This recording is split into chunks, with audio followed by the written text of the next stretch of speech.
ditunjuk oleh Kapolda Jambi untuk jadi Kapolres ini kan, Pak.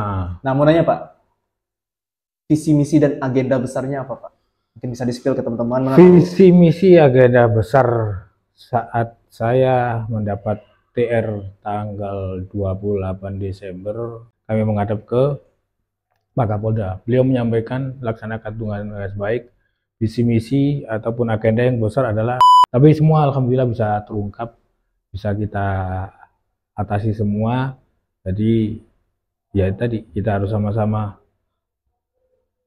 peran serta dari masyarakat itu sangat memang diperlukan untuk menjaga situasi yang ada. Ya, karena narkoba itu kan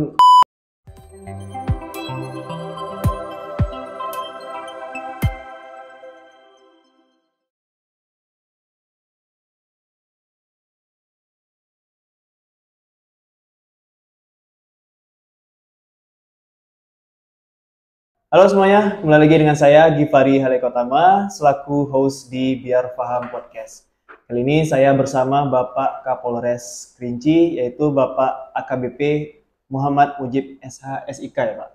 Ya. Oke, karena Bapak baru nih sebagai Kapolres Kerinci di sini, saya mau nanya dulu satu pertanyaan nih. Kesan Bapak terhadap wilayah Kerinci dan Sungai Penuh itu seperti apa Pak? Kalau kesan saya sebenarnya untuk Kerinci dan Sungai Penuh adalah daerah yang indah, nyaman, dan sejuk sebenarnya. Kalau wilayah Kerinci, kalau menurut geografis, lihat daerahnya seperti itu sebenarnya. Tapi Bapak dulu pernah ke Kerinci? Dulu sebelum Kapolres pernah. Ada beberapa kali saya ke sini. Memang terasa nyaman waktu pertama. Ada mungkin 3-4 kalian saya ke Kerinci. Oke, dan sekarang udah menetap nih di sini ya? Iya, sekarang udah kurang lebih hampir 9 bulanan saya di sini. 9 bulanan di sini? Iya. Nah, mau nanya Pak, selama 9 bulanan itu, apa jadi yang mungkin momen yang berharga nih yang Bapak dapatkan selama di sini? Karena memang pertama saya masuk ke sini kan disambut dengan suatu musibah yang dialami oleh masyarakat, yaitu waktu kan banjir.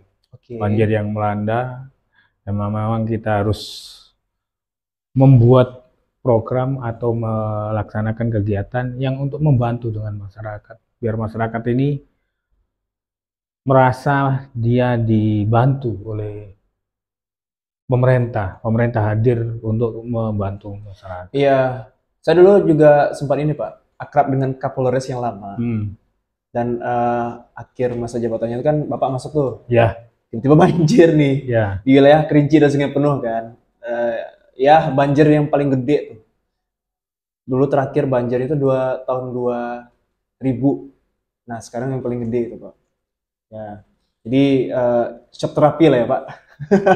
Sebenarnya itu berarti kejadian yang sudah lama dan belum pernah terjadi sebelumnya. Mungkin makanya katanya saya juga selama di sini kan dengar informasi dari masyarakat bahwa masyarakat menyampaikan, Pak, dulu ini memang belum pernah sampai kejadian seperti ini. Tapi inilah baru siklus selama 20 tahun sekali katanya. Iya. Cuma ini kan bukan berarti harus kita biarkan. Kalau kita lihat dengan situasi dan kondisi terkait masalah banjir tersebut, kemudian kita inventarisir, kita analisa, apa sih penyebabnya? Sebenarnya banyak penyebab dari banjir tersebut itu. Oke, artinya ya sekarang masih belum apa ya, sudah tertangani dengan maksimal gitu kan. Tapi tetap aja di mana-mana ada beberapa titik yang belum di cover gitu kan Pak. Karena sampai saat ini seandainya intensitas hujan ini sangat tinggi, pasti akan terjadi banjir di beberapa titik. Karena tadi faktor itu banyak, mulai dari drainase, kemudian aliran sungai Batang Merau itu yang memang belum pernah dilakukan normalisasi, kemudian curah hujan yang sangat tinggi, ini yang memang sangat sebagai salah satu faktor utama terjadinya banjir tersebut. Oke, harapan kita ke depan semoga tidak ada kita semua pasti berharap gede ya. Kita semua pasti berharap biar masyarakat ini merasa nyaman hidup di Kerinci. Tadi saya sampaikan awal bahwa Kerinci ini sebenarnya enak, nyaman, dan sejuk. Kemudian kalau suasana kehidupan di situ sebenarnya enak sekali. Oke. Ya, dan juga di wilayah Kerinci ini kan sektor pariwisatanya, ujung tombak pariwisatanya wilayah Provinsi Jambi kan. Jadi memang harus percantik dan perindah agar wisatawan bisa datang ke sini gitu ya Pak. Tapi sebelum itu balik lagi Pak. Teman-teman biar paham podcast yang menonton di sini ya di channel YouTube Fori Creative Space ada yang belum mengenal Bapak dan ada yang sudah. Ya. Nah, yang belum mengenal nih mungkin bisa introduction dulu ke teman-teman yang menonton gitu kan. Oke. Sebenarnya kalau saya, mungkin nama tadi sudah jelas, kemudian pangkat sudah jelas. Saya asalnya dulu dari orang kampung sebenarnya, kampung yang jauh di ujung timur Pulau Jawa. Di mana tepatnya? Di daerah Kabupaten Sidoarjo. Oh, Sidoarjo. Ya, Kabupaten Sidoarjo di suatu desa yang namanya Balongtani. Di sana saya dilahirkan, dibesarkan, dan sekolah di daerah situ juga. Oke. Kemudian seiring berjalannya waktu, saya selesai menuntaskan pendidikan sekolah menengah atas atau SMA, baru saya merantau ke daerah Papua. Di sana baru saya itu mendaftar seorang polisi. Oh, Bapak daftar polisinya di Papua? Ya, daftar polisi di Papua sana. Habis itu selama di sana baru saya daftar lagi. Waktu kan dari Bintara dulu. Dari Bintara dulu, kemudian saya daftar Akpol tahun 2001.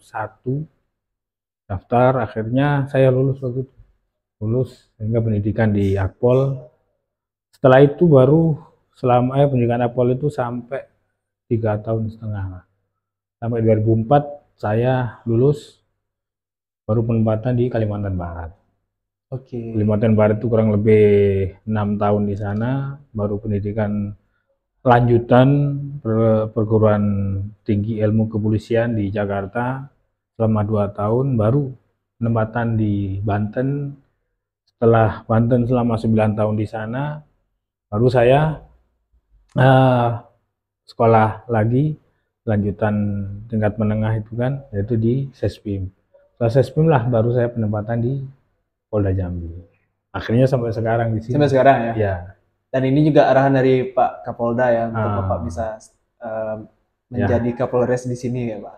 Mana daripada pimpinan Polri, mulai dari Pak Kapolda, Kapolri memberikan amanah dan tanggung jawab kepada saya untuk memimpin Polres Kerinci. Ya, untuk lamanya kita nggak tahu, tapi ya itulah amanah yang diberikan, kita laksanakan dengan penuh rasa tanggung jawab, dengan sebaik-baiknya untuk memberikan pengayoman pelayanan kepada masyarakat. Oke, itu background Bapak yang dari awalnya Papua, terus pindah ke Kalimantan Barat, terus nyampainya di sini ya, di Polda Jambi, akhirnya di Kerinci gitu kan Pak. Nah, makanya Pak, suka duka selama Bapak menjadi Bayangkara ya, orang yang bekerja di kepolisian ini apa Pak sejauh ini? Suka duka sebenarnya banyak, makanya polisi ini kan sebenarnya suatu profesi yang memberikan pelayanan kepada masyarakat, yang memang polisi itu tidak membuat kaya kita, akan tapi kita bisa menikmati hidup kita ini. Karena masih banyak lah kalau kita lihat masyarakat yang masih banting tulang, susah mencari nafkah, tapi kita dengan berprofesi saat ini menjadi seorang anggota Polri untuk diberikan tanggung jawab, memberikan pelayanan kepada masyarakat, kemudian menegakkan hukum, ini adalah suatu tugas yang mulia yang kita emban. Mudah-mudahan ini sebagai ladang ibadah kita, nanti bekal kita di akhirat. Amin ya Pak. Kalau dukanya? Iya, kalau dukanya sebenarnya banyak. Kita waktu itu kan, kalau saya ceritakan, mulai pamah saya, mulai saat waktu saya Bintara juga, memang saat kita polisi ini harus siap. Dimanapun kita ditugaskan, kita harus siap. Saat waktu itu 99 ada pilkada, pemilu ya, pemilu presiden. Saya umur berapa tahun tuh? Oke, pemilu presiden ya. Pemilu presiden. Tapi yang saya tahu zaman-zaman dulu tahun 99, 98 ya. Krismon. Iya. Ya, waktu 98 Krismon. Setelah Krismon. Setelah Krismon ya? kan ada pemilu waktu itu. Jadi kita emang harus siap ditugaskan, ditempatkan di mana aja.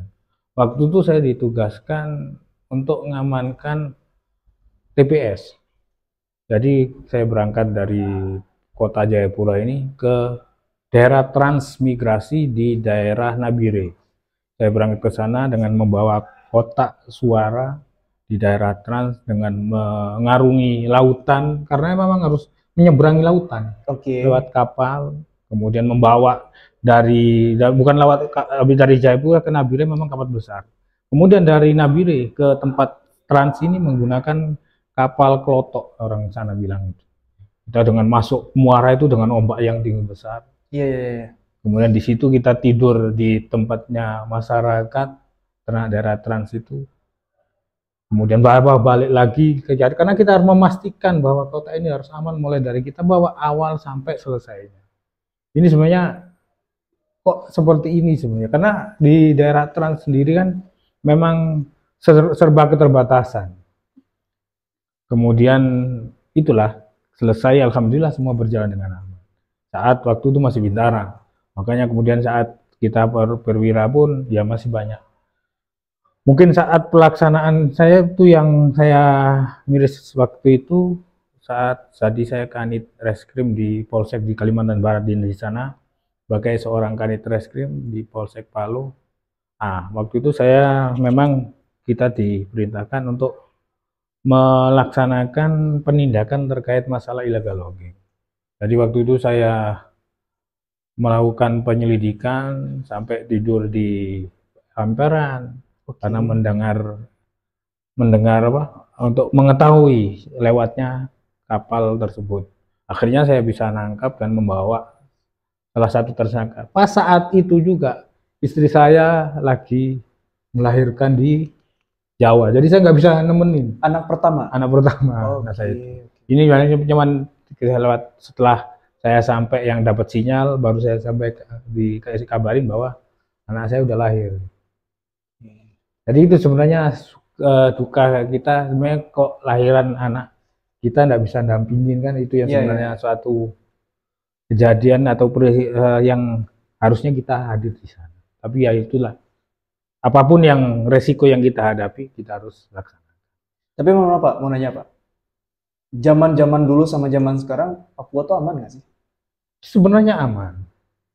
Kalau Papua itu enggak. Karena mungkin adanya informasi yang mungkin belum diterima secara full, secara bulat oleh masyarakat warga sana. Sehingga apa yang mungkin informasi yang disampaikan jadi setengah. Memang ada daerah-daerah tertentu. Daerah rawan ya? Ya, daerah-daerah tertentu yang adanya organisasi Papua Merdeka itu OPM itu memang kan setiap tanggal 12 Desember itu pasti dirayakan hari kemerdekaan Papua. Setiap tanggal 12 itu pasti kita di siaga 1 untuk antisipasi kejadian-kejadian terkait mungkin pengibaran bendera Papua tersebut yang bintang kejora itu. Iya, bintang kejora. Nah, itu suka dan dukanya ya. Kita runut lagi perjalanan Bapak ke Kalimantan, habis itu ke Jambi ya. Jambi habis itu ke sini nih. Nah, ditunjuk oleh Kapolda Jambi untuk jadi Kapolres sini kan Pak. Nah, mau nanya Pak, visi misi dan agenda besarnya apa Pak?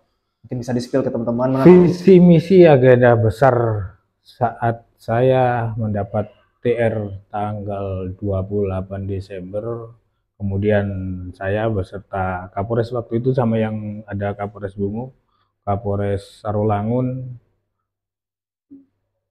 kemudian kami menghadap sama Kamadir Polair, kami menghadap ke Pak Kapolda. Beliau menyampaikan laksanakan tugas baik.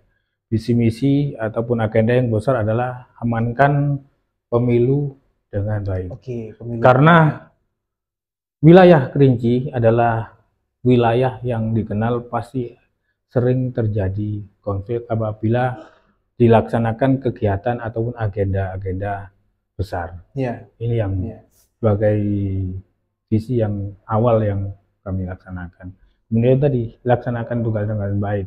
Makanya saya sering sampaikan kepada anggota dan jajaran untuk kita melaksanakan tugas dengan baik, dengan ikhlas, karena sesuai dengan Pak Kapolda, bekerja dengan ikhlas. Oke, pemilu damai ya Pak. Nah, pemilu damai. Oke, tanggapan Bapak terhadap pemilu damai ini gimana Pak? Karena gini, beberapa bulan yang lalu kalau nggak salah, di awal-awal juga, awal-awal Januari, saya sempat mengundang mantan kepala KPU, ketua KPU ya, ya Pak Irwan waktu itu. Dulu tuh sempat ada fenomena di tahun 2019-an, kotak suara dibakar gitu Pak, Ya. di salah satu wilayah. Nah, artinya relate nih dengan apa yang Bapak sampaikan tadi, Kerinci rawan terhadap pemilu damai gitu kan. Nah, gimana nih strategi dari Bapak untuk bisa menghimbau masyarakat agar yuk kita sama-sama rangkul semua elemen masyarakat dan juga apapun itu, pemangku kepentingan juga untuk bisa mensukseskan pemilu damai ini. Jadi dengan adanya kan saya sebelum kita turun pasti kita lihat, kita juga ambil data-data semua, kita pelajari, kita analisa. Kenapa sih sampai terjadi seperti ini? Di mana daerah-daerah rawan? Nah, dengan kejadian tersebut, kemudian saya mengambil langkah. Yang pertama, waktu itu dengan adanya kejadian tahun 2019 terkait pemilu legislatif sampai adanya pembakaran kotak suara, yaitu yang di daerah Kota Padang. Langkah yang strategi yang saya ambil yaitu saya langsung mendatangi yang daerah-daerah dianggap rawan, mendatangi kita. Saya langsung melaksanakan kegiatan tatap muka sama toko-toko yang ada. Kalau anunya sekarang ini namanya calling system.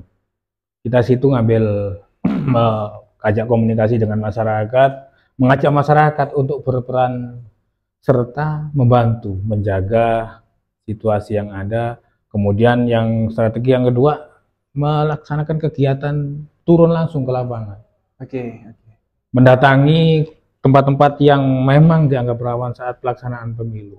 Jadi saat pelaksanaan pemilu kemarin saya langsung datang baik ke TPS yang dianggap rawan, kemudian seluruh PPK di kota maupun kabupaten saya datangi semua saat rekapitulasi. Ya alhamdulillah sampai terakhir pun rekapitulasi tingkat kabupaten pun saya jagain juga. Jadi memang harus ada kehadiran kita sebagai seorang polisi dan untuk mengajak juga tokoh-tokoh yang ada, masyarakat yang ada untuk membantu kita.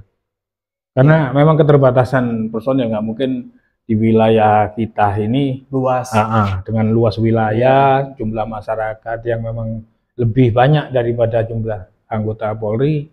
Makanya kita mengajak masyarakat, memberdayakan masyarakat untuk membantu menjaga. Yang di cover 2 lagi ya Pak, ya, Kerinci dan Sungai Penuh. Ini sebabnya. Sebenarnya itu hal yang bisa kita lakukan, asalkan kita mau. Oke, ke depan semoga pemilu kita insya Allah damai ya, aman dan tentram ya. Kerinci ada 4 paslon nih. Ya. Kota Sungai Penuh ada 5 gitu ya, 1 independen. Oke, menarik teman-teman. Kita lanjut ya Pak. Itu agenda pemilu.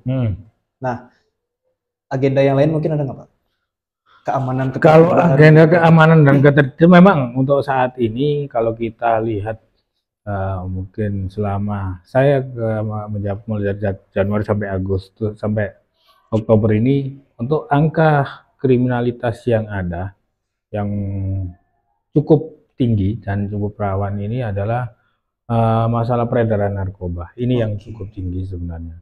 Kalau ke kriminalitas tidak pidana yang lain masih nggak terlalu lah. Kayak yang ada memang yang kedua yaitu curanmor. Curat ini banyak. Curat ini yang banyak. Ini yang harus kita benar-benar juga antisipasi. Kemudian adanya pencurian biasa pun ada. Kemudian ada curas pun ada waktu itu kejadian yang di daerah Batang Merangin kalau salah itu. Dari daerah Pulau Sangkar sana. Karena itu ada curas. Tapi semua alhamdulillah bisa terungkap, bisa kita atasi semua. Jadi ya tadi kita harus sama-sama peran serta dari masyarakat itu sangat memang diperlukan untuk menjaga situasi yang ada. Ya, karena narkoba itu kan Ya, kasus dunia ya. paling Ini tinggi memang, itu. iya paling tinggi yang di sini ya. Kemarin sempat ngobrol dengan Bapak ini ya, Kalapas, Pak Hendra Nah, juga. Ya memang rata-rata di dalam itu kebanyakan iya. tahanan-tahanan narkoba gitu Pak. Untuk narkoba sendiri saat ini yang ada di dalam yang saat yang kami tahan itu dari 44 tahanan itu sebanyak 35 tahanan Semuanya narkoba. narkoba. Sangat besar sebenarnya kan. Oke. Itu belum yang hanya sebagai pemakai. Itu karena sampai bulan 10 ini sebanyak 60 kasus yang sudah kita tangani. Oke, oke. Nah, menurut Bapak nih, ini menurut Bapak ya. Ya, Jadi penasaran nih, kenapa orang yang ada di wilayah Indonesia ini ya, ya. bahkan di dunia gitu kan, di Indonesia dulu deh, orang pengen memakai narkoba. Sebenarnya keinginan orang menggunakan narkoba ini kan awalnya memang coba-coba. Oke. Iya, awalnya kalau kita menurut teori mungkin yang kita pelajari di sekolah-sekolah Iya, terkait masalah penyalahgunaan narkoba. Yang pertama awalnya adalah coba-coba, yang kedua diajak, karena dia merasakan dan diajak dia coba. Akhirnya keenakan, keterusan. Akhirnya dia jadi kecanduan. Karena ada barang, ada suatu zat yang membuat pengguna ini jadi candu terhadap narkoba tersebut. Padahal itu adalah kesenangan yang semu yang dimunculkan di narkoba itu. Ini yang harus kita mungkin perlu sampaikan nanti kepada masyarakat. Dari situlah akhirnya pengguna ini banyak. Kemudian yang kedua selanjutnya, kalau saya menurut teori yang ada bahwa memang pengguna narkoba semua ini kan memang kalau kita lihat mulai dari segi umur, mulai dari bawah sampai atas. iya. Mulai dari di bawah umur sampai di atas 50 tahun pun masih ada. Ini kalau informasi yang kita dapat bahwa memang negara kita kan warganya banyak sekali. Betul. Negara yang besar, yang mana secara tidak langsung memang negara yang lain ini ingin sebenarnya menghancurkan negara Indonesia. Karena dengan berkembangnya ataupun seiring dilihat mungkin perekonomian dan yang lainnya, kemudian sumber daya alam dari negara Indonesia ini sangat besar, sehingga mencoba untuk menghancurkan dari generasi-generasi muda, karena cara langsung perang ngambil itu nggak mungkin akan dilakukan. Oke. Itu balik lagi konspirasi ya Pak. Kita tahu mana Iya, benar mana karena yang ini salah ya. karena ini memang Oke. kejahatan internasional, gitu. Internasional crime terkait masalah narkoba ini. Makanya antara uh, demand sama supplier ini memang harus diputus. Karena selama masih ada orang yang membutuhkan, pasti akan ada supplier yang akan. Ya, supply and demand. Itu teori supply and bisnis, demand. Pak. Iya. Teori bisnis. Oke. Nih, kita urutin lagi ya. Yang pertama narkoba ya, Pak. Yang kedua curanmor ya. Ya, Curanmor ya, Pak. Curanmor. Curanmor, curian motor gitu ya. Nah, terus yang selanjutnya apa, Pak? Yang selanjutnya ini terkait masalah perkelahian. Nah, perkelahian ini entah itu pengeroyokan, entah ini penganiayaan, ini lumayan cukup tinggi. Ya, terakhir lihat di mana ya, kemarin? Ada beberapa kasus perkelahian tuh. Kemarin terakhir itu Di berita, kemarin ya, ada laporan polisi terkait masalah kasus pengeroyokan. Baru tadi pagi saya juga laporkan kepada kegiatan ANEF harian yang kita sampaikan kepada Polda, ada kejadian lagi pengeroyokan.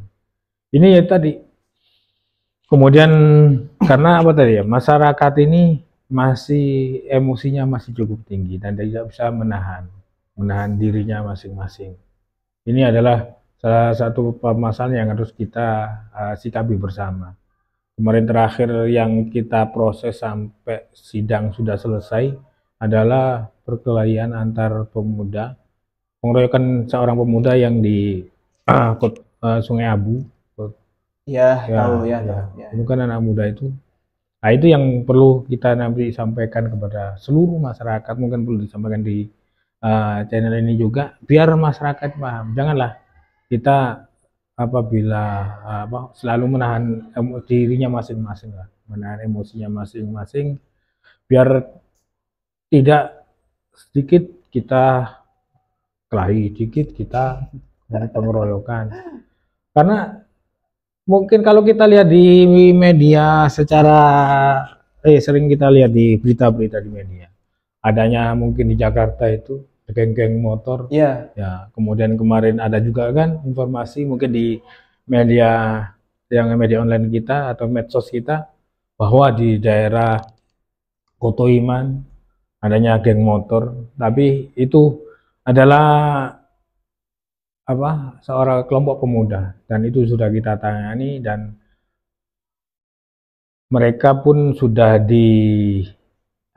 dikumpulkan juga diamankan di Polsek Sungai Tinjau Laut dengan berikan pembinaan kemudian dibuat surat pernyataan untuk tidak melakukan kembali hal serupa. Ini yang perlu, makanya kemudian ada waktu kemarin juga di Sleman. Oke. Nah, Kenapa yang perkelahian antar pemuda juga antara di Sleman dengan desa Kota Tinggi kan, itu yang perlu kita sampaikan kepada pemuda semuanya, karena mungkin pemuda ini kan anak muda ini adalah orang yang masih labil, yang mencari jati diri dan ingin menunjukkan kepiawaiannya kan, biar diakui, ini loh saya. Oke. Pemuda mungkin Kota Sungai Penuh yang mungkin lebih piawai daripada pemuda-pemuda yang lain. Cikal bakal preman ya Pak. Ini yang harus kita sama-sama iya, sama-sama untuk kita ingatkan kepada keluarga kita, adik-adik kita, mungkin tetangga kita, biar janganlah kita berbuat kayak itu. Mari kita membuat rasa aman dan nyaman di Sungai Penuh dan Kerinci ini, karena daerah kita ini kan dikenal adalah sekepal tanah dari surga. Masa di surga itu tidak ada rasa kebencian, tidak ada rasa emosi antara penghuni di surga itu nanti. Itu yang kita tahu kan di surga. Maka sekepal tanah yang taruhkan di sini harusnya penduduknya juga seperti penduduk di surga, sama-sama toleransinya, aman, damai, dan tentram. Kita doakan Pak ke teman-teman biar podcast menonton. Makanya kita harus sama-sama ngajak seluruh warga Sungai Penuh Kerinci ini, mari kita ciptakan bahwa Kerinci ini memang benar-benar sekepal tanah dari surga yang ada di Indonesia, sehingga siapapun yang hidup di sini akan merasa hidup di surga nanti, kan gitu. Benar? Amin. Amin. Oke, gini, selama Bapak ya 9 bulan menjabat di sini, yang saya lihat gitu Pak, yang terbaik menurut saya di antara Kapolres yang lain, itu program Bapak yang membentuk tim Patko Elang. Nah, mungkin bisa di-spill ke teman-teman. Apa tuh Pak, tim Patko Elang Pak? Patko Elang ini Patko itu patroli kota. Elang hanyalah sebuah identitas menunjukkan bahwa elang ini ada suatu burung yang kalau terbangnya tinggi dan melihatnya matanya tajam, melihat mangsa, menyengkram suatu mangsanya ini dan dengan mengambil mangsa biar mangsa ini takluk. Itu filosofinya ya Pak. Filosofinya seperti itu ya. Kemudian bentuklah Patko Elang ini sebanyak kurang lebih 10 orang anggota dari terpilih yang kita pilih di jajaran Polres, anggota Polres Kerinci ini untuk kita masukkan di tim tersebut. Tujuan dibentuknya Patko Elang Kota ini adalah untuk memberi keamanan, kenyamanan, ketentraman kepada masyarakat. Mereka geraknya pada jam-jam rawan, kemudian ke tempat-tempat yang dianggap rawan untuk melaksanakan kita memberikan perlindungan kepada masyarakat, memberikan pelayanan kepada masyarakat. Setiap kejadian, dia langsung harus meluncur. Nggak ada kejadian di tempat rawan, dia pasti akan patroli ke sana. Oke. Itu tujuannya, Pak? Tujuannya untuk memberikan rasa aman dan nyaman kepada masyarakat. Menghilangkan niat para penjahat, para pelaku tindak pidana untuk bertindak jahat, melakukan aksinya. Oke. Menurut saya itu program top, Pak.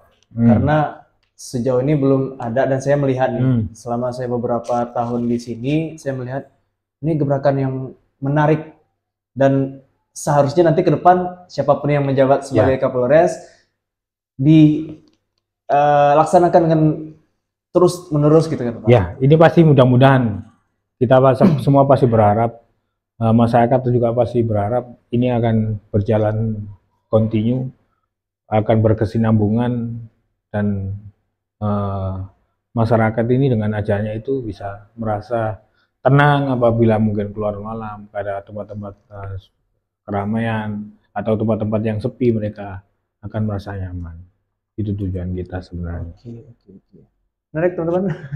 Kita lanjut ya, Pak. Mungkin ada beberapa pertanyaan lagi yang ingin Puri tanyakan ke Bapak gitu kan, Pak. Nah, pertanyaan yang lebih menjurus ke masyarakat gitu, Pak. Kita tahu banyak sekali bisa dikatakan kriminalitas yang terjadi, seperti yang Bapak bilang tadi, narkoba, curanmor, curi biasa, tawuran, gitu kan, premanisme dan segala macamnya. Nah, langkah taktis dari Bapak untuk terjun ke masyarakat, sosialisasi, bikin kegiatan-kegiatan itu Bapak? Tahu, Pak. Makanya awalnya tadi dengan kegiatan saya langsung terjun ke masyarakat, saya minta data dulu dari anggota Intel, data yang daerah-daerah yang kita dianggap rawan gangguan Kamtibmas. Saya langsung pengen, kita coba agendakan langsung ke sana untuk saya komunikasi dengan tokoh-tokoh yang ada di sana. Karena di wilayah kita ini kan kental dengan adat. Adat istiadat kan kental. Betul. Kemudian ada depati-depati. Yang pertama saya datangin para depati-depati awalnya kemarin itu. Makanya saat mulai dari awal saya datangin ke depati-depati, saya mengajak dan silaturahmi lah.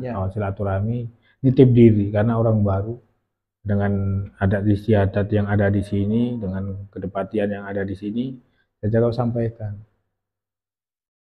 Mari, saya sebagai orang baru, saya mengajak kepada depati, mohon bantuannya untuk mengajak masyarakat yang berada di depati tersebut untuk membantu menjaga dan memelihara Kamtibmas yang ada. Karena saya sampaikan bahwa Polres Kerinci yang hanya berjumlah 558 personil dengan membawahi penduduk sebanyak kurang lebih 450.000 kota dan kabupaten. Jadi dengan berbagai mungkin karakteristik daripada masyarakat, makanya saya minta tolong untuk membantu kita. Dari situ kemudian selanjutnya saya minta data kepada tokoh Intel, daerah-daerah yang dianggap rawan gangguan Kamtibmas. Untuk saya datang ke tokoh-tokoh, baik mungkin ke kecamatan atau ke kantor desa untuk komunikasi dengan tokoh-tokoh yang ada. Oke. Nah, terakhir sebelum kita tutup, ada nggak pesan ke masyarakat Kerinci dan Sungai Penuh atau teman-teman biar paham podcast yang menonton, dari personal Bapak sendiri deh ke masyarakat? Yang pertama, pesan saya selaku Kapolres, ya sebenarnya tadi Kapolres ataupun Polri sendiri merupakan salah satu unsur pemerintahan yang diberi amanah undang-undang untuk menjaga dan memelihara Kamtibmas serta menegakkan hukum.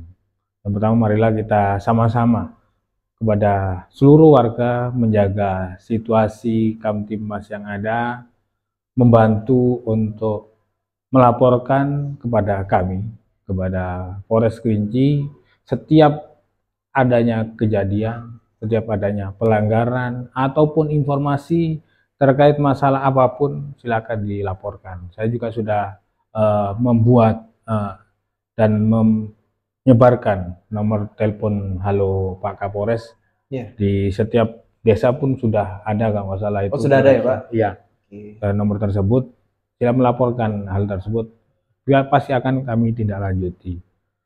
Kemudian yang kedua terkait masalah tadi disampaikan, mari sama-sama kita menjaga anak cucu kita, keluarga kita, jangan sampai terlibat baik sebagai pengguna, sebagai pengedar terkait masalah narkoba. Jauhi narkoba, hidup pasti akan lebih baik. Karena kita menggunakan narkoba pasti akan hidup lebih sengsara. Tidak ada yang namanya menggunakan narkoba itu enak. Menggunakan narkoba itu enak saat masih berada di bawah pengaruh narkoba. Akan tapi kalau sudah hilang pasti akan menjadi kecanduan. Ini dengan kita menghilangkan itu pasti akan membuat keluarga kita, membuat masyarakat di Kerinci ini akan selamat baik di dunia maupun di akhirat. Kemudian yang ketiga, karena saat ini masa-masa kampanye politik, pilkada ya. Kalau di Polri, di Polres Kerinci ada masa sekarang operasi Mantap Brata. Apa tuh, Pak? Operasi Mantap Brata itu operasi yang dilaksanakan untuk mengamankan kegiatan pemilihan kepala daerah. Kalau di Jambi sendiri nama konsennya itu adalah Operasi Mantap Brata Sigijai 2024 yang dilaksanakan mulai dari awal sampai nanti selakhir, yaitu saat selesai hasil penetapan siapa pemenangnya. Jadi berjalan lama, Mas Yan. Ini mari kita sama-sama menjaga hal ini. Pilihan boleh beda, tapi kerukunan antar sesama, kerukunan antar warga, kemudian Kamtibmas ini yang utama, ya kan? Siapapun pemimpin yang akan terpilih baik di kota maupun kabupaten, mudah-mudahan bisa membawa kota Sungai Penuh dan Kabupaten Kerinci, masyarakat bisa makmur, daerah lebih maju, ekonomi berkembang. Ini yang kita harapkan sesuai dengan arahan Pak Presiden, apa yang disampaikan pidato kemarin, yaitu beliau ingin mengangkat masyarakat di kita ini nggak ada lagi yang miskin. Ya, kan menyampaikan beliau kan salah satunya itu. Ini yang kita harus sampaikan. Juga makanya tadi terkait masalah narkoba, beliau pun menyampaikan terkait masalah narkoba. Kita harus berantas masalah narkoba. Kemudian yang paling terakhir yaitu masalah lalu lintas. Saat ini sedang dilaksanakan Operasi Zebra 2024, yang mana sasarannya ya adalah kendaraan bermotor baik roda 4 maupun roda 2. Ya. Kemudian para kendaraan roda 2 yang menggunakan ataupun bonceng dari lebih dari satu, ini kan sasarannya tidak tertib ataupun tidak menggunakan helm. Ya. Ini yang harus kita sama-sama laksanakan. Masyarakat pun harus sama-sama mentaati aturan lalu lintas yang ada. Kejadian terakhir kemarin adanya laka lantas di Kumun, kakak tunggal meninggal di tempat karena penggunanya ini tidak menggunakan helm. Saat jatuh, kepala langsung beradu dengan aspal. Akhirnya sendiri, meninggal. Pak? Atau berdua? Sendiri. Sendiri? Ya. Kejadian itu jam 4:30 pagi. Oke. Makanya Meninggal di tempat. meninggal di tempat karena kepala langsung kena helm. Iya, Makanya iya, gunakanlah, iya. pergunakanlah helm Iya. kemanapun pergi, baik itu ke ladang, baik itu ke mana, ke mungkin ke toko, mungkin lagi ke musola, yang musola atau masjid yang agak jauh, yang dekat pun sebenarnya harus menggunakan, karena lalu lintas ini setiap kita keluar dari rumah itu wajib kita menggunakan. Tidak ada kita, oh Pak karena dekat, enggak, karena kita tidak tahu naas kita saat berjalan. Minimal kita namanya manusia kan diperintahkan untuk ikhtiar. Iya, betul. Kita salah satu bentuk ikhtiar kita terhadap diri kita untuk mengamankan diri kita. Oke, terakhir. Ini terakhir Pak, beneran Pak. Ini jawab cepat. Apa? 2 kata untuk Kerinci dan Sungai Penuh. 2 kata untuk Kerinci dan Untuk Sungai masyarakat Penuh. yang dari Kerinci dan Sungai Penuh. 2 kata untuk masyarakat Kerinci dan Sungai Penuh. Ini terkait apa? Terkait apa ini? Kata-kata apa gitu? Kata doang, nggak usah kalimat. 2 kata untuk masyarakat Kerinci dan Sungai Penuh. 2 kata untuk masyarakat Kerinci dan Sungai Penuh. Nikmati, syukuri yang nikmat yang sudah diberikan. Jangan terlalu mengeluh apa yang sudah diberikan. Oke. Nikmati, syukuri. Nah, nikmati dan syukuri. Nikmati dan syukuri ya. Oke, terima kasih teman-teman Biar Paham Podcast menonton Bapak AKBP Muhammad Mujib SHSIK. Sudah mampir di channel YouTube-nya saya, Pak. Makasih, Pak. Terima kasih banyak. Makasih, Pak. Thank you ya.